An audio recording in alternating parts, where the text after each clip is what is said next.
سلام دوستان خوبم سلام بچه ها. من امروز اومدم به این ویدیو یک کال آف دیوتی موبایل. امروز اومدم به شما نشون بدم که چجوری یه دونه کورت لجند رایگان و کلی وسایل دیگه بگیریم.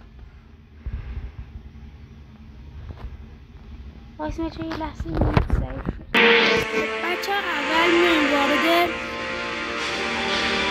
این بخش میشیم. بانسی بیارم بانسی رو باشه بره سر جاش. بعد بچه ها میایم وارد بچه ها اینا رو میبینی همه برای من تیپ خوردن. اینا رو همه رو میگیریم. من الان همه شونو گرفتن. این باکس نتیپ داره، خیلی چیز داره. یه دونه اسکین هم داره که خیلی خوبه. الان اسکینش هم بهتون نشون میدم.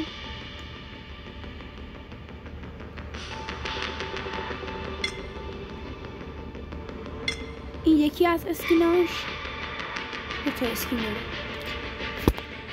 اینم دومیش و اینم از کلت لجندش.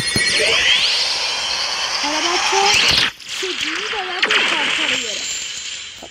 بچه ها ما میتونیم هم آلکاتراز بازی کنیم هم بتل رویال. اینا به ما از این کارت های برای این میدن. خب ولی بیشتر بریم دست خودش رو بازی کنیم.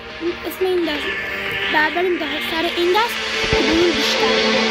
خب ما لایک کنید، سابسکرایب کنید تا ویدیو بعدی. فعلا خداحافظ.